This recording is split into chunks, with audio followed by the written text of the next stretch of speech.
এখন আমরা জানব হজ কার উপর ফরজ। শরঈ মাসআলা আলোচনা করলে পাওয়া যায় যে হজ ওই সমস্ত মানুষের উপর ওয়াজিব যার মধ্যে ৬টি জিনিস পাওয়া যাবে, ৬টি গুণ বিদ্যমান থাকবে, এই মানুষের উপর হজ ফরজ। নাম্বার 1, মুসলমান হওয়া।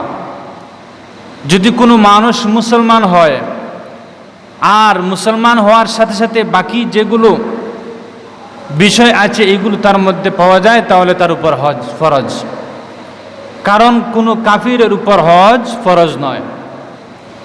দ্বিতীয় নম্বর শর্ত হলো আকিল হওয়া, অর্থাৎ জ্ঞানবান হওয়া, জ্ঞান বুদ্ধি থাকা, ভালো মন্দ তফাৎ করতে যে মানুষটা পারবে এই মানুষের উপর হজ ফরজ। এর বিপরীত যে মানুষটা পাগল, কোনো কিছুই বুঝতে পারে না, জ্ঞান নেই, কিছুই নেই, এই মানুষের উপর হজ ফরজ নয়। তৃতীয় নম্বর হচ্ছে বালিগ হওয়া, অর্থাৎ প্রাপ্তবয়স্ক হওয়া। যদি কোনো মানুষ প্রাপ্তবয়স্ক হয়, প্রথম নম্বর মুসলমান হয়, দ্বিতীয় নম্বর আকিল বুদ্ধিমান হয়, তৃতীয় নম্বর বালিগ হয়, আর চতুর্থ নম্বর হচ্ছে কোনো মানুষের উপর হজ ফরজ হতে হলে তার ইস্তেতাআত সামর্থ্যবান হওয়া, অর্থাৎ হজ থেকে ফিরে আসা পর্যন্ত তার পরিবার প্রয়োজনের নিত্য প্রয়োজনীয় যে আসবাবপত্র আছে, জিনিস আছে, খরচ ইত্যাদি, এগুলো বহন করা পরিমাণ টাকা হজ থেকে ফিরে আসা পর্যন্ত এবং নিজে হজে যাওয়াকালীন সময়ে হজ থেকে শুরু করে শেষ পর্যন্ত যত ধরনের খরচ থাকে এইগুলো বহন করার যদি কোনো মানুষের ক্ষমতা থাকে তাহলে এই মানুষের উপর হজ ফরজ। এর পরের শর্ত হলো হুর তথা স্বাধীন হওয়া, কারণ কোনো গোলামের উপর হজ ফরজ নয়। যদি কোনো মানুষ গোলাম থাকে, আগের জমানা অনেক মানুষ গোলাম ছিল, কারণ গোলামের উপর হজ ফরজ নয়। এই হচ্ছে 5 নম্বর শর্ত। আর 6 নম্বর শর্ত হলো মহিলার সাথে তার মাহরাম পুরুষ থাকা, অর্থাৎ এমন পুরুষ থাকা যার জন্য এই মহিলাকে বিবাহ করা জায়েজ নয়, বা নিজের স্বামী থাকা।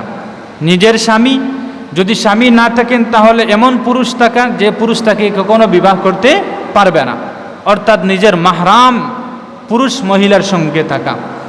যদি এই 6টি শর্ত কোনো মুসলমানের মধ্যে পাওয়া যায়, গুরুত্বপূর্ণ শর্ত হলো মুসলমান হওয়ার সাথে সাথে যে সামর্থ্যবান হওয়া, আপনার হজ থেকে ফিরে আসা পর্যন্ত আপনার নিত্য প্রয়োজনীয় যে জিনিসগুলো আছে এই সমস্ত জিনিস বহন করার মতো যদি আপনার কাছে টাকা থাকে তাহলে আপনার উপর হজ ফরজ। এখন আমরা জানলাম যে হজ কার উপর ফরজ। এখন জানবো হজের হুকুম কি। শরীয়তের ভিত্তিতে হজের হুকুম হলো এই যে শর্তগুলো পাওয়া যায় যদি কোনো মানুষের মধ্যে বিদ্যমান থাকে তাহলে এই ব্যক্তির উপর হজ হচ্ছে ফরজ। এখন কথা হলো হজ জীবনে কতবার ফরজ? সারা জীবনে হজ করতে হবে নাকি একবার করলেই হবে? এ সম্পর্কে হাদিসেও পাওয়া যায় এবং শরঈ মাসআলাগত আলোচনা হলো যে একজন মানুষের উপর তার সমগ্র জীবনে, সারা জীবনে একবার হজ করা হচ্ছে ফরজ। আর যদি পরবর্তীতে তার সামর্থ্য থাকে আর এই ব্যক্তি হজ করে তাহলে এগুলো তার জন্য নফল হিসাবে পরিণত হবে। সারা জীবনের যে হজ একবার ফরজ এই সম্পর্কে একটি হাদিস আপনাদেরকে বলি। হযরতে আবু হুরায়রা রাদিয়াল্লাহু তাআলা আনহু থেকে বর্ণিত হাদিস। عن أبي هريرة رضي الله تعالى عنه قال قال النبي صلى الله عليه وسلم হযরতে আবু হুরায়রা রাদিয়াল্লাহু তাআলা আনহু থেকে বর্ণিত, তিনি বলেন নবী করিম সাল্লাল্লাহু আলাইহি ওয়াসাল্লাম ইরশাদ করেছেন, ইয়া আইয়ুহান নাস আল্লাহ রসুল মানুষদেরকে সম্বোধন করে বলেন, ইয়া আইয়ুহান নাস, হে লোক সকল, ইন্নাল্লাহা কাতাবা আলাইকুমুল হজ্জা, হে আমার উম্মতেরা, হে আমার উম্মতেরা, তোমরা জেনে রাখো আল্লাহ পাক রব্বুল আলামিন তোমাদের উপর হজ ফরজ করেছেন। সকলে বলি সুবহানাল্লাহ। ইন্নাল্লাহা কাতাবা আলাইকুমুল হজ্জা ফাহুজ্জু, সুতরাং তোমরা হজ করো।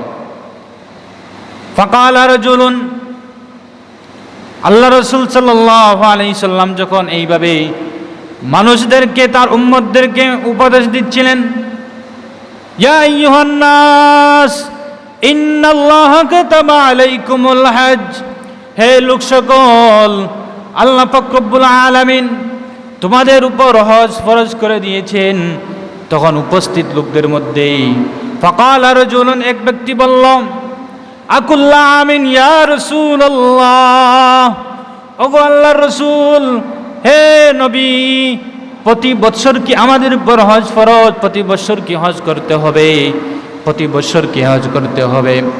একথা যখন মজলিসের মধ্যে কোনো ব্যক্তি আল্লাহর রাসূল সাল্লাল্লাহু আলাইহি সাল্লামকে বলল, নবী করিম সাল্লাল্লাহু আলাইহি সাল্লাম কোনো উত্তর দিলেন না। ফাসাকাতা, নিশ্চুপ থাকলেন, কোনো উত্তর দিলেন না, নিশ্চুপ থাকলেন। এই ব্যক্তি আবার প্রশ্ন করলো, হে আল্লাহর রাসূল, আমাদের উপর কি প্রতি বৎসর হজ ফরজ? প্রতি বৎসর কি হে আল্লাহর রাসূল, প্রতি বৎসর কি উম্মতের জন্য হজ করা ফরজ? আল্লাহর রাসূল দ্বিতীয়বারও কিছুই বললেন না। তৃতীয়বার আবার এই ব্যক্তি আবার বলল, হে আল্লাহর রাসূল, প্রতি বৎসর কি উম্মতের জন্য হজ ফরজ? আল্লাহ রাসূল কিছুই বললেন না। শেষবার বললেন, কালা লাউ কুলতু নাম লাওয়াজাবাত, আল্লাহ রাসূল সাল্লাল্লাহু আলাইহি সাল্লাম বললেন, হে আমার উম্মতেরা, তাহলে জেনে রাখো, হে আমার উম্মত, হে আমার উম্মত, তোমরা আমাকে জিজ্ঞাসা করছো হজ প্রতি বছর কি ফরজ? হে আমার উম্মতেরা, তাহলে তোমরা জেনে নাও, যদি আমি রাসূল আমি নাম বলতাম, হ্যাঁ হ্যাঁ অবশ্যই ফরজ, তাহলে তোমাদের উপর প্রতি বছর হজ করা ফরজ হয়ে যেত। লামা ইস্তাতাতুম, যা তোমাদের জন্য পালন করা কিছুতেই সক্ষম হতো না।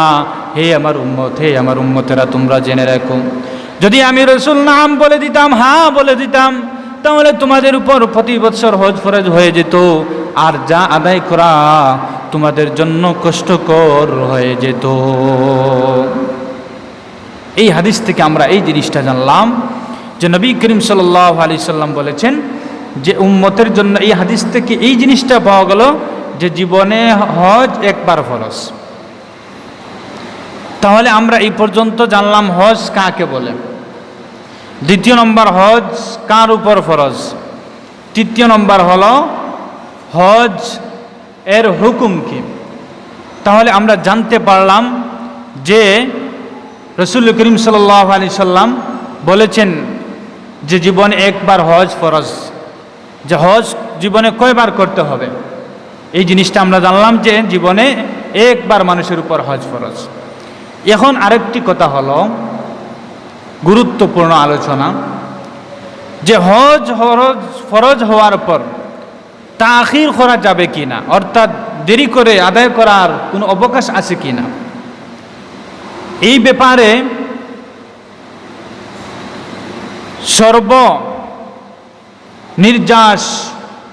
সর্বোত্তম যে কথাটি হলো সেটি হলো, আপনার উপর যখনই হজ ফরজ হবে সাথে সাথে আদায় করে নিতে হবে। এটি হচ্ছে শরীয়তের মাসআলা। কারণ ইসলামে যাকাত আছে, এই যাকাত এক বছর ফরজ নয়, বরং যদি আল্লাহ আপনাকে সামর্থ্যবান রাখেন তাহলে প্রতি বৎসর মরার আগ পর্যন্ত আপনি যদি নেশাব পরিমাণ সম্পদের মালিক থাকেন তাহলে প্রতি বৎসর আপনার উপর যাকাত দেওয়া ফরজ। ঠিক তেমনিভাবে আল্লাহ আপনাকে যতদিন জীবিত রাখবেন 5 ওয়াক্তের নামাজ যে একদিন আদায় করলে শেষ হয়ে যাবে এরকম নয়, বরং আপনি যতদিন জীবিত থাকবেন আপনার সাকাত শুরু হওয়ার আগ পর্যন্ত আপনি যদি ইশারা করার ক্ষমতা থাকে তাহলে আপনি নামাজ কায়েম করতে হবে, এটা আপনার উপর ফরজ। কিন্তু হজের ফরজ এই বিষয়টা অন্যরকম।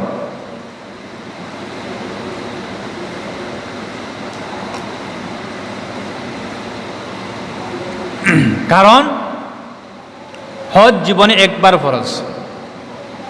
এখন ধরুন আল্লাহ না করুন আপনার এই পরিমাণ সামর্থ্য আছে, আর পরের সপ্তাহে আপনি ইন্তেকাল করলেন, তাহলে আপনার উপর ফরজ জিনিসটা রয়ে গেল, যার জন্য আপনি গুনাহগার হবেন। এই জন্য হাদিসের মধ্যেও আছে, যদি কোনো মানুষের উপর হজ ফরজ হয় তাহলে এই মানুষটার জন্য উত্তম হলো, ভালো হলো এই মানুষটা সাথে সাথে হজটি আদায় করে না। কিন্তু আফসোসের বিষয় হলো আমাদের সমাজে, আমাদের বর্তমান সমাজের অবস্থা হলো এমন যে আমরা হজ ফরজ হয়েছে কিনা এই জিনিসটাও অনেক সময় মানুষ অনুধাবন করতে পারে না। হ্যাঁ, কিছু আল্লাহ প্রেমিক এমন আছেন যারা সামর্থ্যবান, এই জিনিসটা বুঝেন যে আমার উপর হজ ফরজ হয়েছে, এই জিনিসটা যাচাই বাছাই করেন, চিন্তা করেন যে আমি তো মুসলমান, আল্লাহ আমাকে টাকাওয়ালা বানিয়েছেন, পয়সা দিয়েছেন, আমার তো গুরুত্বপূর্ণ আরও কিছু জিনিস আছে, ধনী হলাম এই যে শেষ, আর এই খাওয়া দাওয়া ফুর্তি করে এরপর মরে যাব এই শেষ, এরকম নয়, বরং আল্লাহ টাকা দিয়েছেন, এর মধ্যে তো আরও কিছু আমার উপর দায়িত্ব এসে গেছে, এগুলো তো আদায় করতে হবে, এরকম আল্লাহওয়ালা মানুষ দুনিয়াতে আছেন। আর এই সমস্ত মানুষের কারণেই আল্লাহ দুনিয়াকে টিকে রাখছেন। আর কিছু মানুষ সমাজে এমন আছে যাদের উপর হজ ফরজ এই জিনিসটাও এই মানুষটা অবলোকন করতে পারে না, সে বলে আরও কিভাবে টাকাওয়ালা হওয়া যায়, ধনী হওয়া যায়।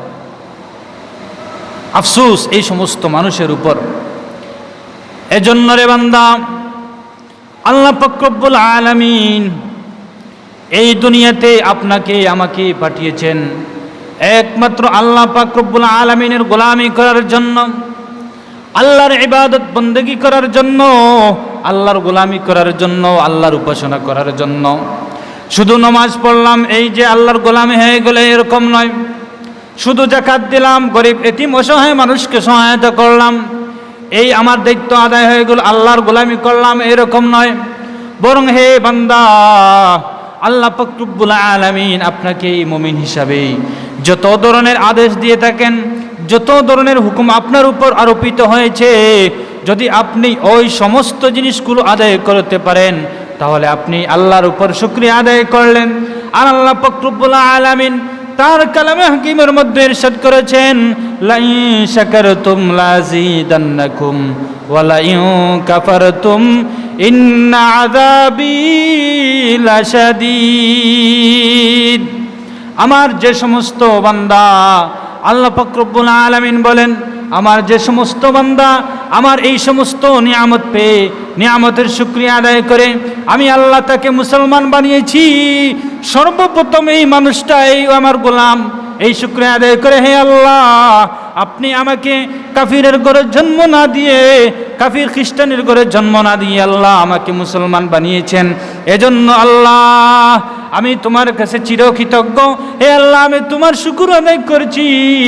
এরপরে বান্দা যদি আমি আল্লাহ তাকে টাকাওয়ালা বানাই, সুস্থতার জিন্দেগি দান করি, তাহলে সে সব সময় আমি আল্লাহ পাক রব্বুল আলামিনকে খুশি করার জন্য নামাজ কায়েম করে আর নামাজ আদায় করে বান্দা আল্লাহর কাছে বলে, হে আল্লাহ আপনি আমাকে মুসলমান বানিয়েছেন, যার কারণে আমি আপনাকে চিনতে পেরেছি। ইসলামের বিধান আল্লাহ আমাদের উপর অনেক জিনিস আরোপিত করেছেন, নামাজ ফরজ করে দিয়েছেন, হে আল্লাহ আমি সময় মতো নামাজ আদায় করতে পেরেছি, এজন্য গো মওলা আমি তোমার দরবারে শুকর আদায় করেছি। এরপরে বান্দা যদি টাকাওয়ালা হয়, আল্লাহ টাকা দেন, পয়সা দেন, ধনী বানান, আর এলাকার অসহায় এতিম মিসকিনদেরকে সহায়তা করে, সমাজের ইসলামিক কাজে ব্যয় করে, দ্বীনি কাজে ব্যয় করে, মসজিদ মাদ্রাসার কাজে ব্যয় করে, তার উপর যাকাত ফরজ হলে যাকাত আদায় করে, হজ ফরজ হলে হজ আদায় করে। আর বান্দা বলে, হে আল্লাহ আপনি আমাকে টাকাওয়ালা বানিয়েছেন, যার কারণে আমি তোমার আরো যে হুকুম ছিল এইগুলো পালন করতে পেরেছি, হে আল্লাহ আমি তোমার দরবারে শুকর আদায় করতে পেরেছি, হে আল্লাহ আমি তোমার দরবারে শুকর আদায় করেছি। এভাবে যদি বান্দা আল্লাহর দরবারে শুকর আদায় করে, আল্লাহ পাক রব্বুল আলামিন নিজেই অঙ্গীকার দিচ্ছেন, লাযিদান্নাকুম, আমি আল্লাহ পাক রব্বুল আলামিন আমার এই বান্দাকে আমার আরো অসংখ্য অগণিত নিয়ামত দান করব, অর্থাৎ তার নিয়ামতকে আমি আল্লাহ বাড়িয়ে দেব। ওয়ালা ইন কাফারতুম, আর আল্লাহ বলেন, হে আমার বান্দারা, হে আমার বান্দিরা, আমি তোমাদেরকে এত পরিমাণ নিয়ামত দিলাম, তোমাকে মুসলমান বানালাম, তোমাকে যাকাত দেওয়ার শক্তি দিলাম, তুমি যাকাত আদায় করলে না, তোমাকে নামাজ পড়ার তৌফিক দিলাম, তুমি নামাজ পড়লে না, আমি আল্লাহ তোমার উপর হজ ফরজ করে দিয়েছি, কিন্তু হজ আদায় করলে না, তুমি সামর্থ্যবান থাকা সত্ত্বেও এই সমস্ত জিনিসের নাশুকরি করলে। হে বান্দা, তুমি এই সমস্ত জিনিসের নাশুকরি করলে। আল্লাহ পাক রব্বুল আলামিন বলেন, ওয়ালা ইন কাফারতুম ইন্না আযাবি লাশাদীদ। আল্লাহ পাক রব্বুল আলামিন বলেন, হে মানুষেরা, তোমরা জেনে রাখো, হে নবী, এই সমস্ত মানুষদেরকে জানিয়ে দাও, তাদের জন্য আমি আল্লাহ পাক রব্বুল আলামিন কঠিন থেকে কঠিন শাস্তি প্রস্তুত করে রেখেছি। ইন্না আযাবি লাশাদীদ। এই জন্য রে বান্দা, আমরা সব বিষয়ে আল্লাহ তাআলার শুকরিয়া আদায় করতে হবে। এই জন্য বর্তমান যে সময় চলছে হজের মৌসুম, যদি আমার উপর হজ ফরজ হয়, আমিও হজ আদায় করতে হবে। আর আল্লাহ পাক রব্বুল আলামিন নিজেই কালামের মধ্যে বলে দিয়েছেন, ওয়ালিল্লাহি আলান নাসি হিজ্জুল বাইতি মান ইসতাতা ইলাইহি সাবিলা। ওয়ালিল্লাহি আলান নাস, মানুষের উপর হজ ফরজ। মান ইসতাতা ইলাইহি সাবিলা, যে ব্যক্তি হজ করার সামর্থ্য রাখে, অর্থাৎ হজের যে শর্তগুলো আছে, এই শর্তগুলো যদি কোনো মানুষের মধ্যে পাওয়া যায়, তাহলে এই মানুষের জন্য আল্লাহ নিজেই বলে দিচ্ছেন হজ ফরজ। ওয়ামাউ কাফারা, আর আল্লাহ নিজেই আবার আয়াতের মধ্যে আল্লাহ নিজেই বলে দিচ্ছেন, ওয়ামাউ কাফারা ফাইন্নাল্লাহা গানিয়্যুন আনিল আলামিন। আল্লাহ তাআলা জানিয়ে দিচ্ছেন, যদি কোনো মানুষের সামর্থ্য থাকা সত্ত্বেও আমার কোনো বান্দা হজ না করে, তাহলে আমার এই বান্দাকে জানিয়ে দাও, আমি আল্লাহ বিশ্বের প্রতি আমি কি নয়, মুখাপেক্ষী নয়, আমি আল্লাহ অমুখাপেক্ষী। এজন্য রে বান্দা, আপনার আমার উপর যার উপর ফরজ হবে, আমরা সময় মতো হজ আদায় করতে হবে, এটা আমাদের উপর ফরজ। এখন আমরা জানব এই হজের ফজিলত কি, এই হজের ফজিলত কতটুকু। এই হজ হচ্ছে আমলের মধ্যে সর্বোত্তম একটি আমল। এই সম্পর্কে একটি হাদিস আপনাদেরকে বলি। হযরতে আবু হুরায়রা রাদিয়াল্লাহু তাআলা আনহুর হাদিস, বুখারী শরীফের হাদিস। আন আবি হুরায়রা রাদিয়াল্লাহু তাআলা আনহু قال সুইলা নবী সাল্লাল্লাহু আলাইহি ওয়াসাল্লাম। হযরতে আবু হুরায়রা রাদিয়াল্লাহু তাআলা আনহু থেকে বর্ণিত, তিনি বলেন, নবী করিম সাল্লাল্লাহু আলাইহি সাল্লামকে জিজ্ঞাসা করা হলো, আইয়ুল আমালি আফজালু, ওগো আল্লাহর রাসূল, হে আল্লাহর রাসূল, হে বিশ্ব নবী, আমাদেরকে আপনি জানিয়ে দিন কোন আমল সবচেয়ে উত্তম। আইয়ুল আমালি আফজালু। ক্বালা নবী সাল্লাল্লাহু আলাইহি ওয়াসাল্লাম, নবী করিম সাল্লাল্লাহু আলাইহি ওয়াসাল্লাম তাদের এই প্রশ্নে জানিয়ে দিলেন, ঈমানুন বিল্লাহি ওয়া রাসূলিহি, আল্লাহ এবং রসুলের উপর ঈমান আনা সবচেয়ে বড় আমল, সবচেয়ে শ্রেষ্ঠ আমল হচ্ছে আল্লাহ এবং রসুলের উপর ঈমান আনা। কিলা সুম্মা মাযা, এরপরে আবার আল্লাহ রসুল সাল্লাল্লাহু আলাইহি সাল্লামকে জিজ্ঞাসা করা হলো, সুম্মা মাযা ইয়া রাসূলুল্লাহ, এরপরে কি হে আল্লাহর রসুল। নবী করিম সাল্লাল্লাহু আলাইহি সাল্লাম তাদের এই প্রশ্নে, এই হাদিসের মধ্যেই ইরশাদ করেছেন, তাদের প্রশ্নে জবাব দিলেন, আল জিহাদু ফি সাবিলিল্লাহ, আল্লাহর রাস্তায় জিহাদ করা। সুম্মা মাযা ইয়া রাসূলুল্লাহ, কিলা সুম্মা মাযা ইয়া রাসূলুল্লাহ, এরপরে আবার নবী করিম সাল্লাল্লাহু আলাইহি সাল্লামকে জিজ্ঞাসা করা হলো, ওগো আল্লাহর রাসূল, এরপরে কোন আমল সবচেয়ে উত্তম। নবী করিম সাল্লাল্লাহু আলাইহি সাল্লাম তাদের প্রশ্নে, এই হাদিসের মধ্যে প্রশ্নের উত্তরে বললেন, হজ্জুম মাবরুর, হজ্জে মাবরুর, সুবহানাল্লাহ, অর্থাৎ মকবুল হজ। তাহলে আমরা এই হাদিস দ্বারা বুঝলাম যে হজের গুরুত্ব এবং ফজিলত অনেক বেশি। নবী করিম সাল্লাল্লাহু আলাইহি সাল্লামকে সাহাবায়ে কেরাম জিজ্ঞাসা করলেন যে, হে আল্লাহর রাসূল, সবচেয়ে উত্তম আমল কি? আল্লাহ রাসূল জবাবে বললেন, সর্বপ্রথম উত্তম আমল হচ্ছে আল্লাহ এবং রসুলের উপর ঈমান আনা। দ্বিতীয় নম্বর উত্তম আমল কি? আল্লাহ রাসূল সাল্লাল্লাহু আলাইহি সাল্লাম জবাবে বললেন, আল জিহাদু ফি সাবিলিল্লাহ, আল্লাহর রাস্তায় জিহাদ করা। তৃতীয় নম্বরে যখন আবার প্রশ্ন করা হলো, তখন নবী করিম সাল্লাল্লাহু আলাইহি সাল্লাম বললেন, কি বললেন? যে সবচেয়ে উত্তম আমল হলো হজ্জে মাবরুর, অর্থাৎ আল্লাহর রাস্তায় হজ করা, আল্লাহকে সন্তুষ্ট করার জন্য হজ করা। এমন হজ যে হজটা মকবুল হয়ে থাকে পরিপূর্ণভাবে, মহান আল্লাহ পাক রব্বুল আলামিনকে খুশি করার জন্য বান্দা যে হজটি করে থাকে, দুনিয়ার মানুষকে দেখানোর জন্য নয়। মানুষ আমাকে হাজি বলবে, আমি যদি হজে যাই, হজ থেকে আসার পর মানুষ আমাকে হাজি উপাধি দিবে, এলাকার মানুষ হাজি সাহেব বলে সম্বোধন করবে, এরকম নিয়ত নয়। বরং মহান আল্লাহকে খুশি করার জন্য খালিসভাবে একমাত্র মৌলাকে রাজি আর খুশি করার জন্য যে মানুষ হজ করে, যদি মৌলা হজ কবুল করে নেন, এই হজকে বলা হয় হজ্জে মাবরুর। সুবহানাল্লাহ। নবী করিম সাল্লাল্লাহু আলাইহি সাল্লাম আরেকটি হাদিসের মধ্যে বলেছেন যে, নবী করিম সাল্লাল্লাহু আলাইহি সাল্লামের আরেকটি হাদিসের মধ্যে এরশাদ আছে, নবী করিম সাল্লাল্লাহু আলাইহি সাল্লামকে বলা হয়েছিল যে এই হাদিসটা হলো যে হজের দ্বারা সমস্ত গুনাহ মাফ হয়ে যায়। সুবহানাল্লাহ। নবী করিম সাল্লাল্লাহু আলাইহি সাল্লামের হাদিস, এই হাদিসটা হযরত আবু হুরায়রা রাদিয়াল্লাহু তাআলা আনহু থেকে বর্ণিত।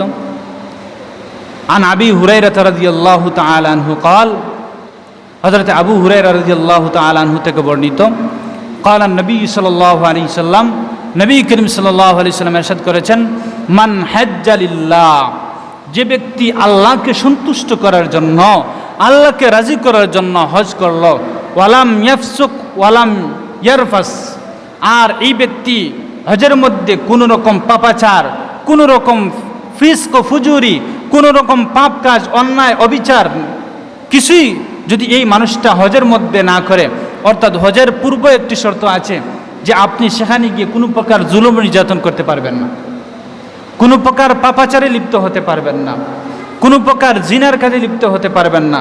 চুকের জিনা, হাতের জিনা, মিথ্যা কথা বলা, মারামারি করা, হানাহানি করা, এই হরমে অবস্থিত পাখি যেগুলো আছে এগুলাকে কতল না করা, অর্থাৎ না মারা, এই সমস্ত জিনিস থেকে যদি কোনো মানুষ বিরত থেকে একমাত্র মহান প্রতিপালককে খুশি করার জন্য হজ করে, তাহলে আল্লাহ রাসূল সাল্লাল্লাহু আলাইহি সাল্লাম এই হাদিসের মধ্যে এই উম্মতের ব্যাপারে নিজেই ঘোষণা দিচ্ছেন, রাজাআ কাওয়ালাদাতহু উম্মিহি, যে নবী করিম সাল্লাল্লাহু আলাইহি সাল্লাম এই হাদিসের মধ্যে ইরশাদ করেছেন, এই মানুষটা হজ থেকে এমনভাবে ফিরে যেদিন তার মায়ের পেট থেকে জন্মগ্রহণ করেছিল নিষ্পাপ অবস্থায়, ঠিক তেমনিভাবে যদি কোনো মানুষ হজ এমনভাবে হজ করে যে হজের মধ্যে কোনো রকমের পাপাচারী নেই, তাহলে আল্লাহর রাসূল ঘোষণা দিচ্ছেন এই মানুষটা তার মায়ের গর্ভ থেকে যেদিন নিষ্পাপ অবস্থায় জন্মগ্রহণ করেছিল,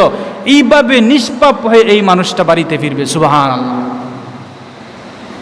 তাহলে আমরা এই হাদিস থেকে জানতে পারলাম হজের গুরুত্ব অপরিসীম, হজের গুরুত্ব অনেক বেশি, অনেক বেশি। আরেকটি হাদিস বলে আমার আলোচনা শেষ পর্যায়ে চলে যাব। নবী করিম সাল্লাল্লাহু আলাইহি সাল্লামের আরেকটি হাদিস,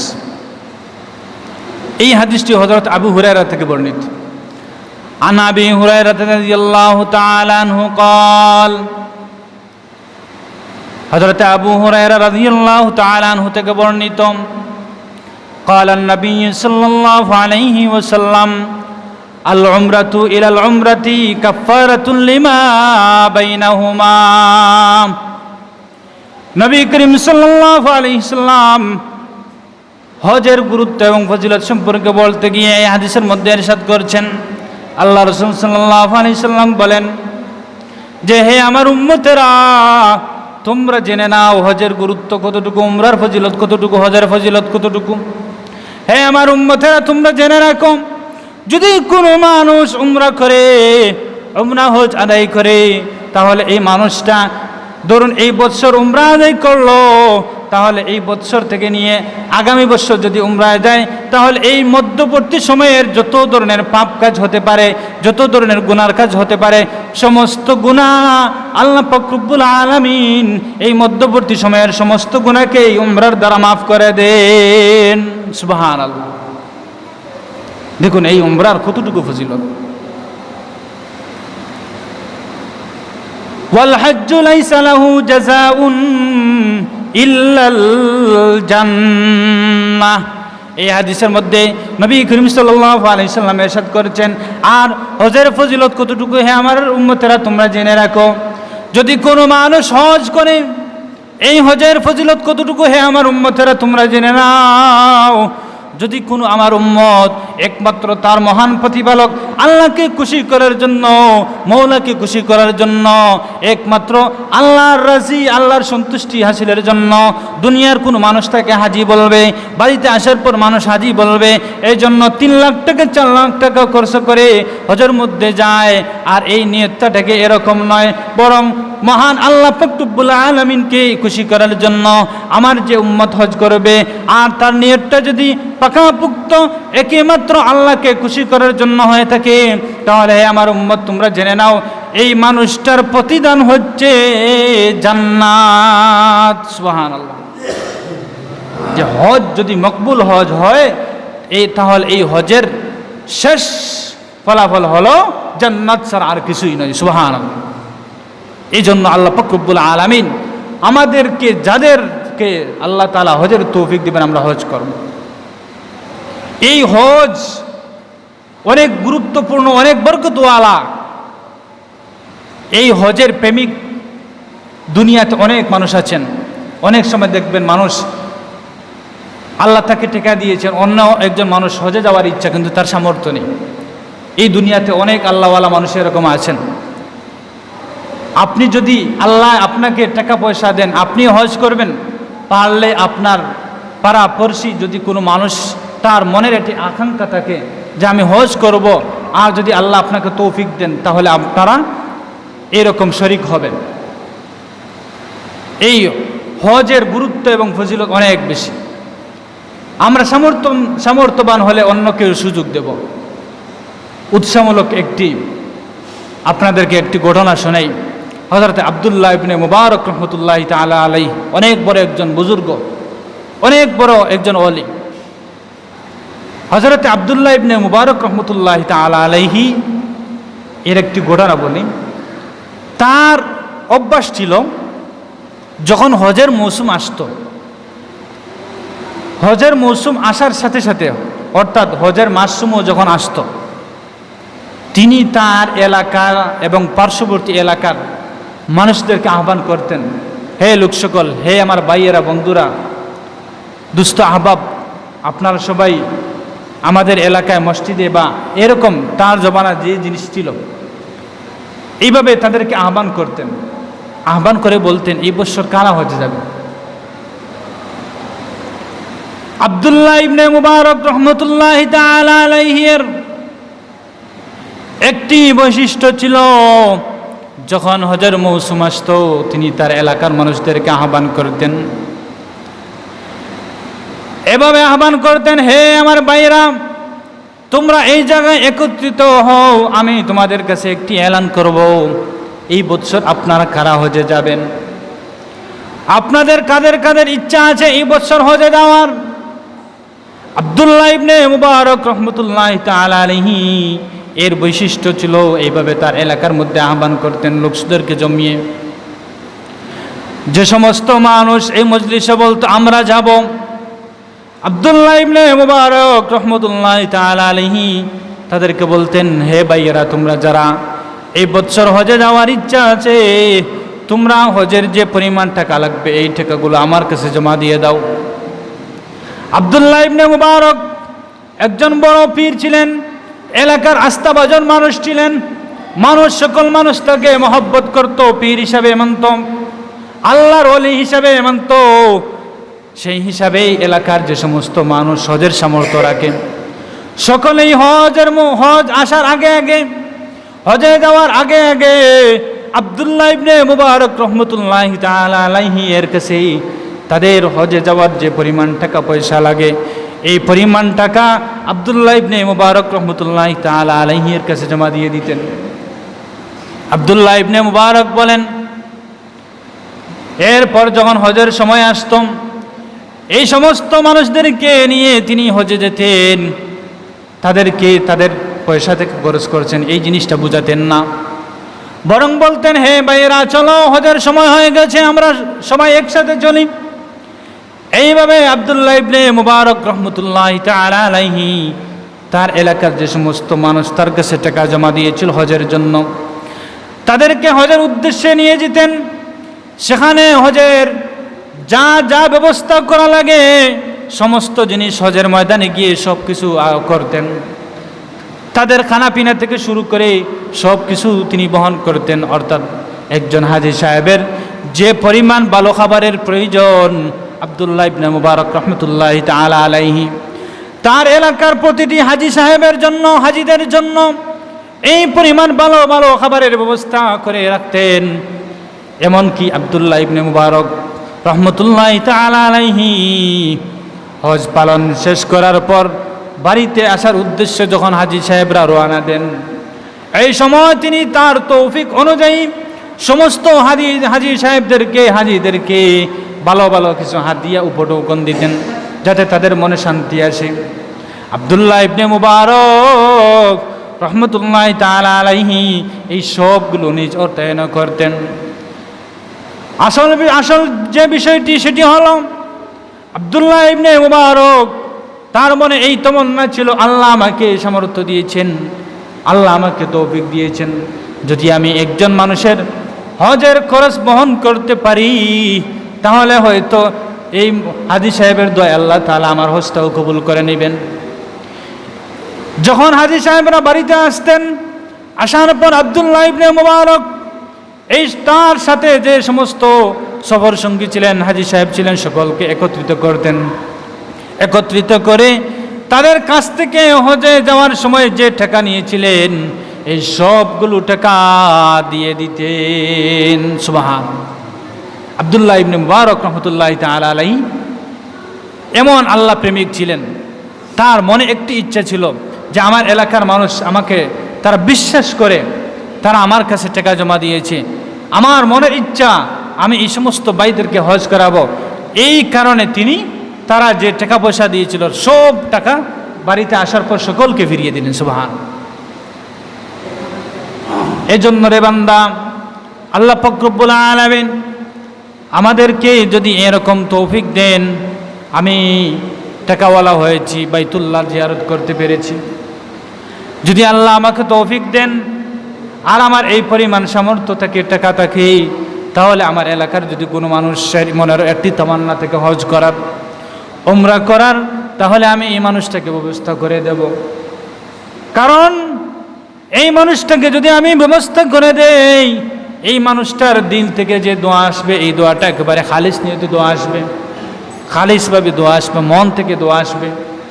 এই মানুষটা কাবা শরীফে গিয়ে আল্লাহর দরবারে দোয়া করবে, হে আল্লাহ, আমার এলাকার অমুক ভাই